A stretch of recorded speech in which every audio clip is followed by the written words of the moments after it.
Alors aujourd'hui, on va faire deux exercices. Le premier exercice concerne l'échantillonnage et donc le fait de tirer un échantillon. Et le deuxième exercice concerne le test d'hypothèse.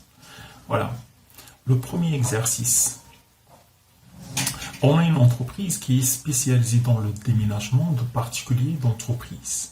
Et cette entreprise dispose d'une base de sondage composée de 150 clients. Et cette base de sondage est numérotée donc de 1 à 150. La taille de la population, grand N, est égale à 150 individus. Le directeur marketing donc, de cette entreprise compte faire une étude commerciale. Pour cette raison, elle est amenée à prélever un échantillon de taille petit n, avec un taux de sondage de 4%. La première question, quelle méthode on peut conseiller ou conseillez-vous au directeur marketing pour déterminer son échantillon? Et il faut donner des arguments dans cette réponse. Deuxième question, il s'agit de déterminer la taille de l'échantillon, donc petit n. Et troisième question, désigner les éléments de cet échantillon sur la base d'une des méthodes que vous connaissez. Et en expliquant donc votre démarche. Très bien. Donc, dans ce cadre, on va passer à la solution. Et on nous dit, dans la première question, quelle méthode conseillez-vous au directeur marketing pour déterminer son échantillon? C'est-à-dire qu'il faut distinguer entre les méthodes probabilistes et les méthodes non probabilistes. Et quelle est la différence entre donc, ces méthodes? La solution est la suivante. La méthode à conseiller au directeur marketing pour déterminer son échantillon. Ici, on connaît la base de sondage et les individus sont numérotés de 1 à 150. Donc, tout simplement, on va conseiller au directeur d'adopter la méthode probabiliste pour déterminer la taille de son échantillon. Dans ce cadre, la méthode probabiliste est plus intéressante que les méthodes par choix raisonnées, et ceci pour plusieurs raisons. La première, on peut dire que le fait ou la possibilité donc de calculer la probabilité d'appartenance de chaque unité dans l'échantillon, donc on peut calculer la probabilité. Et la deuxième des choses, c'est que chaque unité a une chance d'être inclus ou d'appartenir à l'échantillon. Alors que dans le cadre des méthodes par choix raisonnées ou les méthodes non probabilistes, comme par exemple, je prends l'échantillonnage par quota, l'échantillonnage volontaire ou l'échantillonnage au jugé ou bien l'échantillonnage boule de neige. Dans le cadre des méthodes non probabilistes, on ne peut pas mesurer la fiabilité de ces échantillonnages. Et du coup, voilà. Donc la deuxième question, on nous demande de déterminer la taille de l'échantillon. On a le taux de sondage, il est de 4%. On connaît la taille de la population, il est de 150. Et on sait que le taux de sondage est égal à petit n sur grand n. Ce qui veut dire qu'on peut déterminer la taille de l'échantillon. Donc c'est ici. La taille de l'échantillon est égale à t fois grand n. T grand n, ça nous donne 0,04, c'est le taux de sondage, fois grand n qui est de 250. Ça nous donne 6 clients. Okay. Donc la taille de l'échantillon est de 6. Maintenant, il faut désigner les éléments donc, de l'échantillon. Et c'est la troisième question. Donc il s'agit tout simplement d'adopter des méthodes qui sont couramment utilisées pour désigner combien de clients? 6. Ok. Parmi les méthodes, bien sûr, il y a la méthode du sondage élémentaire, il y a la méthode systématique, mais il y a également la méthode stratifiée ou la méthode par grappe. Dans la méthode stratifiée, ce qui se passe, c'est qu'il faut subdiviser la population en strates homogènes. Ce n'est pas l'objectif. Et dans la méthode d'échantillonnage par grappe, il s'agit de séparer la population en groupes qui sont hétérogènes. Ce n'est pas l'objectif non plus. Et du coup, on va aborder deux méthodes, la méthode du sondage élémentaire et la méthode systématique. Dans la méthode du sondage élémentaire, comment il faut faire? On va utiliser des tables au hasard pour tirer un échantillon. Okay? En donnant à chaque individu de la population la même probabilité. C'est ce qu'on a conseillé au directeur commercial, d'utiliser les méthodes probabilistes. Et on va suivre ces étapes. La première des choses, on numérote les individus de la population de 1 à 150, on l'a déjà, et on tire 6 individus compris entre 1 et 150 en donnant à chacun des n numéros la même probabilité d'être désigné. Et on va désigner au hasard l'endroit où on va commencer à lire la table. Voilà. Comme la roue, comme tirage donc au loterie. Donc on va désigner le premier point ou le point de départ, le premier élément, et les éléments suivants. Dans la méthode systématique, comment ça se passe? Les unités de l'échantillon sont tirées dans la population en suivant une progression arithmétique.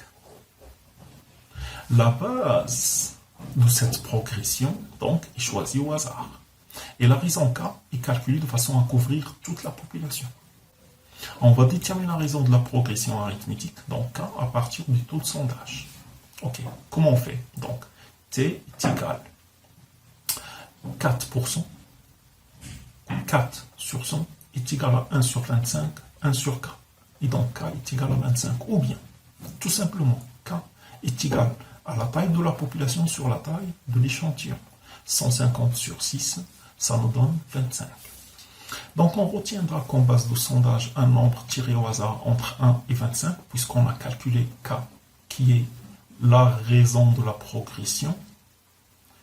Tous les 25, ou dans tous les 25, il faut choisir un élément. Ok.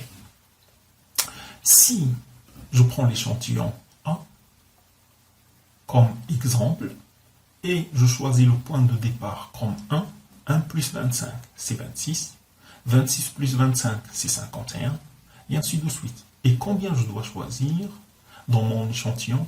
6 éléments. On a déjà calculé la taille de l'échantillon. N petit n est égal à 6.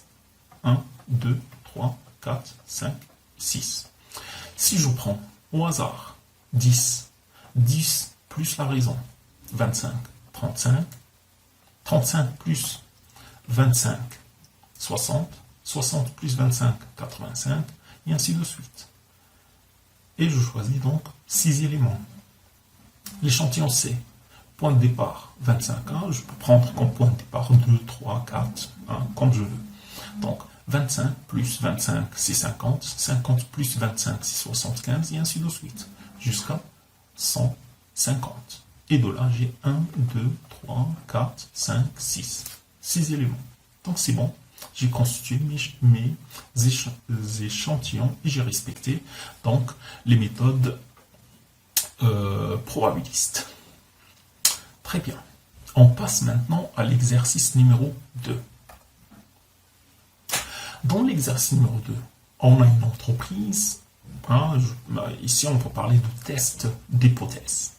On a une entreprise qui embouteille de l'huile d'olive dans des bouteilles de 1 litre. Le volume versé dans la population des bouteilles suit une loi normale. Très bien, donc on sait qu'il s'agit de la loi normale. Si la machine verse plus de 1 litre par bouteille, l'entreprise va perdre des volumes importants d'huile. Donc, plus de 1 litre, ce n'est pas une bonne chose. En revanche, si la machine verse moins de 1 litre dans chaque bouteille, l'entreprise risquera de recevoir beaucoup de plaintes de la part de ses clients. Donc, également moins de 1 litre, ce n'est pas une bonne chose, puisqu'on va recevoir des plaintes de la part des clients. Donc, plus de 1 litre, moins de 1 litre, c'est pas bon. Ce qui veut dire qu'on a un intervalle de confiance autour de 1 litre. 1 litre plus, un petit peu. 1 litre moins, un petit peu. Jusqu'à quel point on peut accepter cela? Donc déjà, on sait qu'il s'agit d'un test d'hypothèse bilatérale. Pour tester le bon fonctionnement de la machine, le responsable prélève un échantillon de 25 bouteilles. Le volume moyen calculé est de 0,98 litres, avec un écart type de 105 millilitres. Est-ce qu'on peut conclure que la machine est bien ajustée au seuil de signification de 5%? Très bien, donc il s'agit de faire le test d'hypothèse ici en 4 étapes. Alors, on va passer à la solution. Comme j'ai dit tout à l'heure, il s'agit d'une application donc et de comparer la moyenne de la population à la norme. Et la norme, c'est 1 litre. Et les données, plus de 1 litre, moins de 1 litre, c'est la norme. 0,98, c'est X bar. À vérifier si il appartient à notre intervalle de confiance autour de 1 litre ou pas. Et attention, regardez. Ici, je parle de la loi normale pour la population des bouteilles. Mais la taille N de l'échantillon, petit n, il est de 25, inférieur à 30. T, il faut la lire sur la table de student. Très bien. L'étape 1, formulation des hypothèses. H0, M est égal à M0 est égal à 1 litre. Le volume d'huile versé par la machine est conforme à la norme. Et dans H1, M différente de M0, donc différente de 1 litre, le volume d'huile versé par la machine n'est pas conforme à la norme. Donc, j'ai formulé mes deux hypothèses. Et il s'agit d'un test bilatéral avec deux zones critiques. OK. Donc, autour de 1 litre, M0 est égal à 1 litre. D'accord? Je peux accepter jusqu'à quel point le fait de s'éloigner, que je m'éloigne de 1 litre. J'ai deux bornes, L1 et L2. L1, il est de combien et L2, il est de combien? Il s'agit de déterminer mes deux bornes. On va suivre cela. Dans l'étape 2, on suppose H0 exact et il s'agit de déterminer la distribution de X bar. La variable aléatoire définie au niveau de la population suit une loi normale d'après l'exercice dans l'énoncé. Comme la taille de l'échantillon est de 25, qui est inférieure à 30, d'après le théorème central limite, l'échantillon prélevé de cette population va suivre la loi de Student à n-1 degré de liberté. Et n-1, n est égal à 25, donc n-1 est égal à 24, le degré de liberté. Sous H0 exact, Gm est égal à M0. On a X suit une loi normale, X bar suit une loi normale, de paramètre M sigma de X bar, avec T égale à X bar moins l'espérance de X bar sur sigma de X bar, et T suit une loi de Student à n-1 degré de liberté. Donc, T alpha sera déterminé à partir de la table de Student à n-1 degré de liberté, au risque donné alpha au seuil de signification, donc alpha est égal à 5%. Pour alpha est égal à 5% et 1 degré de liberté de 24, il faut chercher la valeur de T alpha. C'est ce qu'on va voir. Donc on a dit 0,05, 0,05 et le degré de liberté n-1, donc on a n, la taille de l'échantillon est de 25 moins 1, ça veut dire 24, et on va voir à quel point il y aura ce croisement.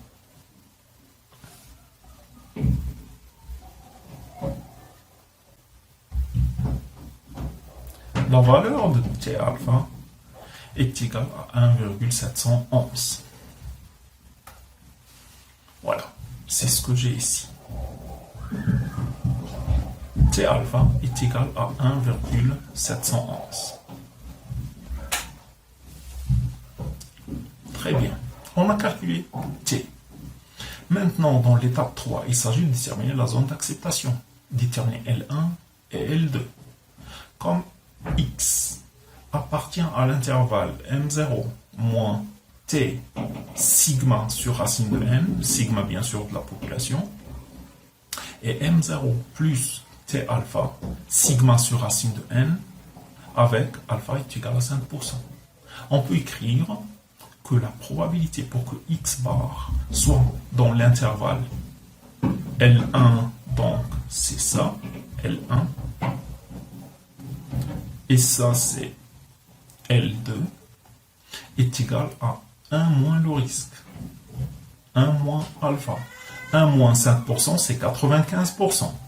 Et comme sigma est inconnu, on va le remplacer dans ce cadre par son estimateur sans biais. Et l'estimateur sans biais, c'est S'. La probabilité pour que X bar soit dans l'intervalle, remplacer sigma puisqu'il est inconnu par S', l'estimateur sans biais. Il faut calculer donc S'. S', on le sait, il est égal à la racine de petit n sur petit n moins 1 fois S. Et du coup, donc, comme on a la taille de l'échantillon est de 25, donc c'est 25 racine carrée, S' est égal à racine carrée de 25 sur 24 fois S. Et S, il est égal à 105 millilitres qu'il faut transformer en litres. C'est 0,105. Ce qui me donne S' à remplacer ici, là, donc 0,107. Très bien. Donc, il ne faut pas oublier de mettre l'écart type à la même unité de mesure que la moyenne, puisque dans l'exercice, on nous donne 105 millilitres, qui est égal à 0,105. Et du coup, comme sigma x bar est égal à S' sur racine de n, je remplace S' par sa valeur, que j'ai déjà calculée, est égal à 0,107, sur racine de 25.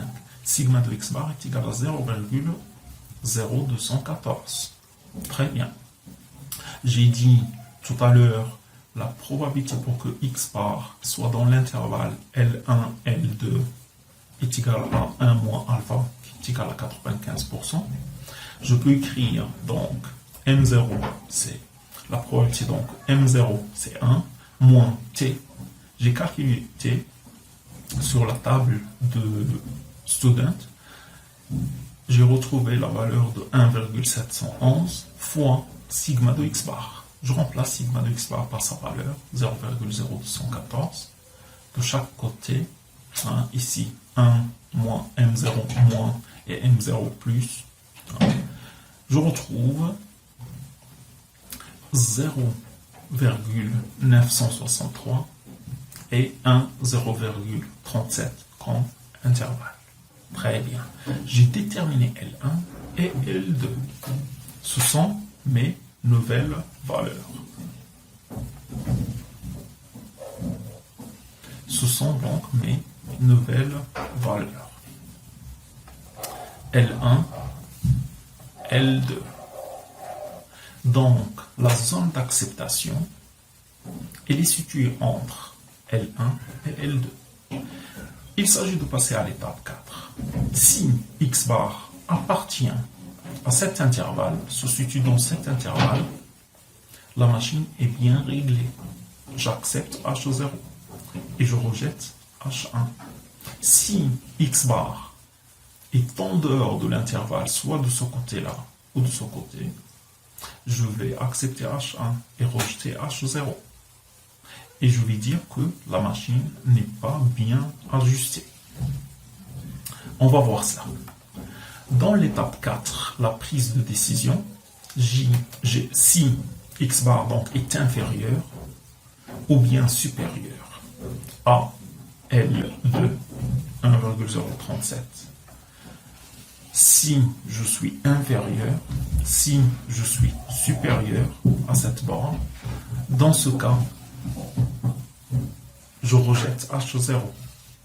Mais, comme x bar est égal à 0,98 et 0,98 appartient à l'intervalle L1, L2, 0,963 et 1,037, ce qui va nous permettre de conclure que l'hypothèse H0 est bien fondée à un seuil de signification de 5%. Cela confirme que notre machine est bien ajustée.